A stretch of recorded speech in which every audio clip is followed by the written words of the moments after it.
Bonjour à tous, on poursuit notre série de capsules vidéo en rapport avec la notion de travail et d'énergie. Il s'agit de concepts qui apparaissent dans vos programmes de classe de Terminal S. Alors lors d'une précédente capsule vidéo, on avait évoqué un type de force particulière qu'on appelle les forces conservatives. Alors la particularité d'une force conservative, alors on avait pris l'exemple, je vous invite à revisualiser la vidéo, on avait pris l'exemple d'un véhicule. La particularité d'une force conservative, c'est que si on décide de faire travailler une force conservative, pour aller d'un point de départ A à un point d'arrivée B, eh bien, si on décide de faire travailler une force conservative, eh bien, le travail de cette force conservative, il va absolument pas dépendre du chemin que l'on suit entre le point de départ A et le point d'arrivée B. Voici la particularité d'une force conservative. Alors justement, il y a un exemple type. L'exemple type de force conservative, c'est le poids P. D'accord. Mais encore une fois, comme j'ai pu le rappeler dans une précédente capsule vidéo, la plupart des forces qu'on rencontre en réalité en physique-chimie, ce sont des forces non conservatives. Des forces conservatives, il n'y en a que quelques-unes.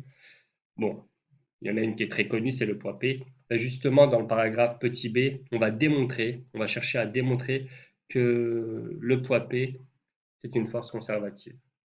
Alors la situation, c'est la suivante. On a une masse petit m qui se déplace dans le champ dans le champ de pesanteur, avec l'intensité de pesanteur qui est notée G. Et on a un objet qui se déplace d'un point de départ A à un point d'arrivée B. D'accord. Et on s'intéresse uniquement au travail qu'effectue le poids P le long du trajet pour aller de A à B. Alors, si on s'appuie aux définitions qui ont été vues jusqu'à présent, le travail du poids P le long du trajet AB, c'est égal, alors je vais le noter ici, c'est égal au produit scalaire du vecteur P par le vecteur déplacement AB. Et justement, quelle est la traduction du produit scalaire du vecteur P par le vecteur déplacement AB? Dans le cours, on a appris que c'était égal à la valeur du poids P multiplié par la valeur du déplacement AB en mètres, multiplié par le cosinus de l'angle alpha, avec l'angle alpha qui est défini, qui est un angle orienté. L'angle alpha, c'est l'angle orienté entre le vecteur déplacement AB et le vecteur P, ici qui représente notre vecteur force. Alors, poursuivons un petit peu notre démonstration. Le poids P, on sait que c'est m fois g. Donc on peut compléter, ça fait m fois g fois AB fois cos alpha. Ensuite, on a pour objectif, dans les quelques instants qui vont suivre, on va essayer de proposer une expression simplifiée pour cette quantité-là, AB fois cos alpha. Donc encore une fois, on essaye de faire une démonstration pour essayer de démontrer que le poids P, c'est bien une force conservative. Pour faire cette démonstration, arriver à cette étape-là, il faut essayer de remplacer AB cos alpha. Comment faire? Alors si on regarde l'angle alpha qui est défini par l'angle entre le vecteur déplacement AB et le vecteur P, on peut le retrouver autre part. Alors on peut le retrouver dans le triangle ABC. Donc si on décide de noter ce point-là, ce point qui est là, il n'apparaît pas sur le schéma, mais on peut le faire apparaître. On peut faire apparaître un point C qui est ici, de telle manière que le triangle ABC soit un triangle rectangle. D'accord? Donc c'est un intermédiaire. Là, ce qu'on est en train d'évoquer, c'était un petit intermédiaire pour pouvoir simplifier AB fois cos alpha. Et si on opère de cette manière-là, l'angle alpha qui est ici, en fait, on le retrouve là. Voilà, c'est la propriété des angles correspondants vus dans les classes de collège. Et du coup, on va pouvoir obtenir une expression du cosinus alpha. Donc, en travaillant dans le triangle ABC, qui est un triangle rectangle, en utilisant les lignes trigo, cosinus, sinus et tangente. Alors, si on travaille dans le triangle rectangle ABC, cosinus alpha, qui est égal au côté adjacent sur l'hypoténuse, est égal donc au côté adjacent, qui est le côté AC, qui correspond à la hauteur entre le point A et le point B, noté H dans le sujet.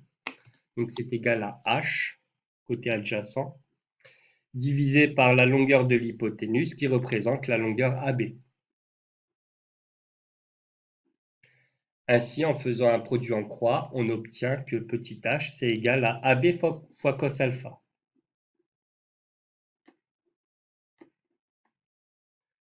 Et donc là, à cette étape-là, vous voyez finalement que AB cos alpha, c'est égal à petit h. On va pouvoir remplacer donc et écrire le résultat final qui est essentiel, qui sera une formule à retenir, qu'on va essayer d'interpréter justement.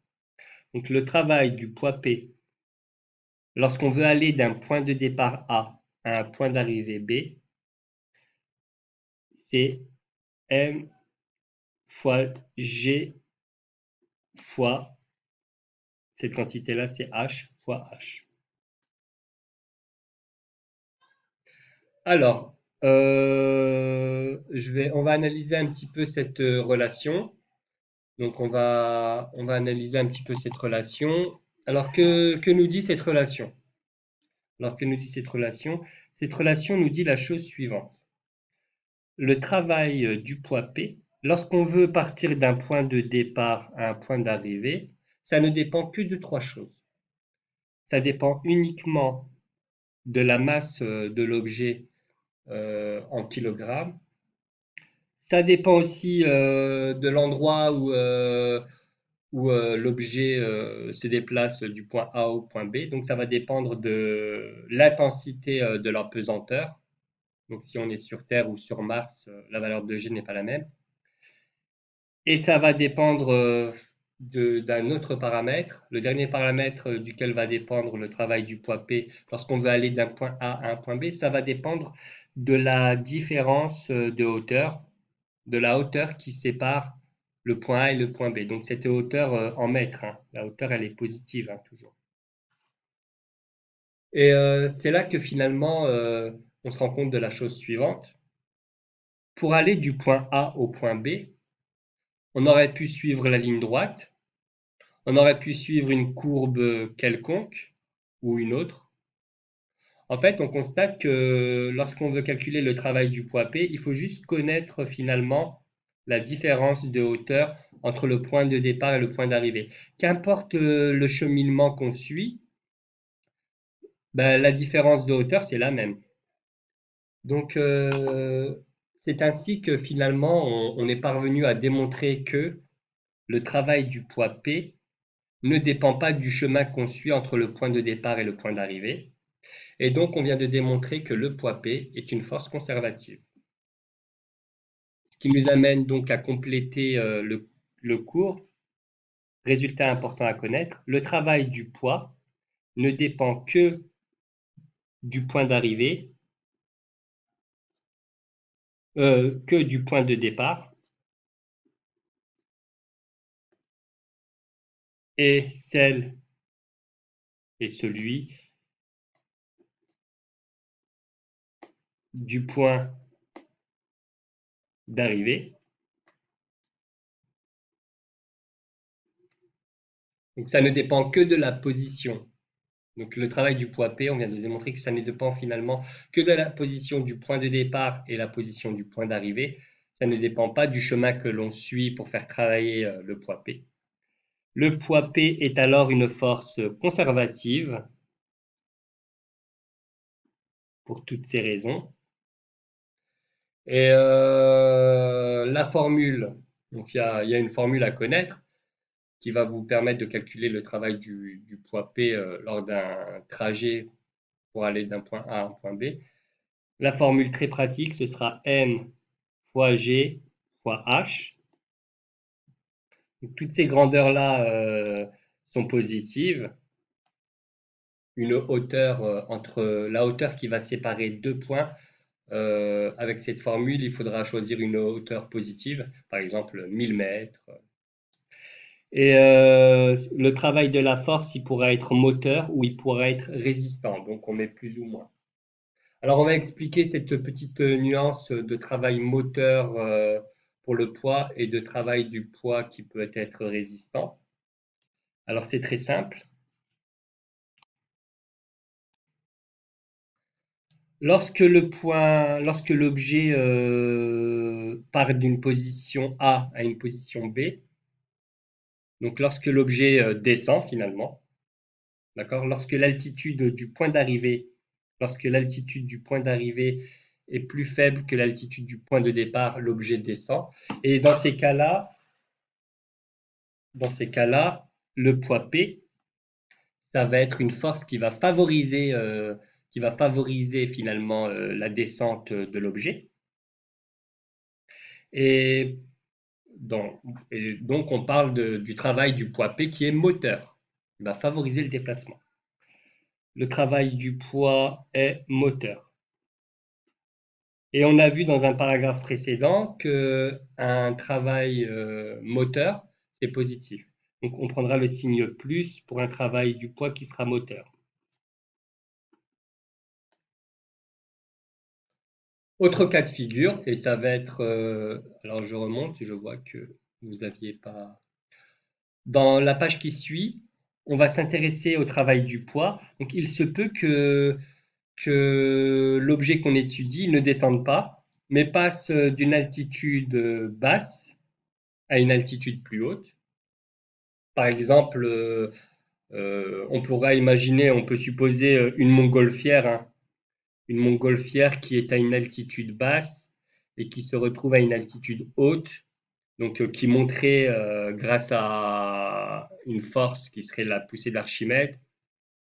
Alors il existe quand même le poids P hein, dans ce cas de figure-là. Dans le cas d'une montgolfière qui monte, grâce à une force qui serait par exemple la poussée d'Archimède, il existe le poids P quand même dans cette situation. Et le poids P effectue quand même un travail durant la montée de la montgolfière.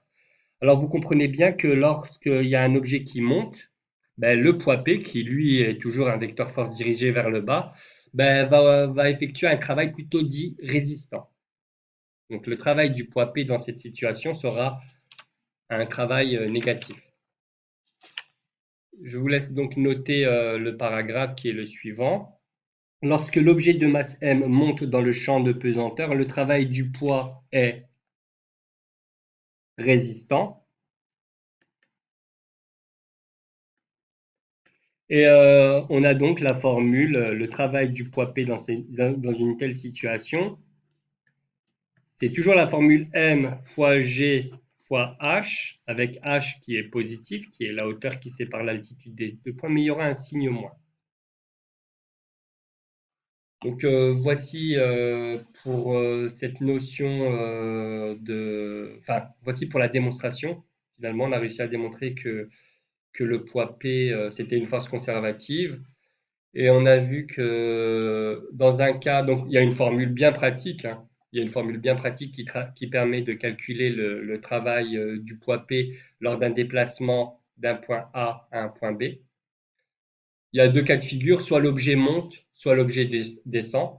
La formule est la même, sauf qu'il y a soit un signe plus, soit un signe moins. Et justement, dans la suite, dans la prochaine capsule vidéo, on va étudier un petit exercice type. On va prendre l'exemple d'un alpiniste qui grimpe. On va effectuer le calcul numérique du travail du poids P dans une telle situation. Donc, je vous remercie de m'avoir suivi et surtout n'hésitez pas à laisser en commentaire si vous avez une question en rapport avec cette capsule vidéo. Bon, merci de m'avoir suivi et à plus tard.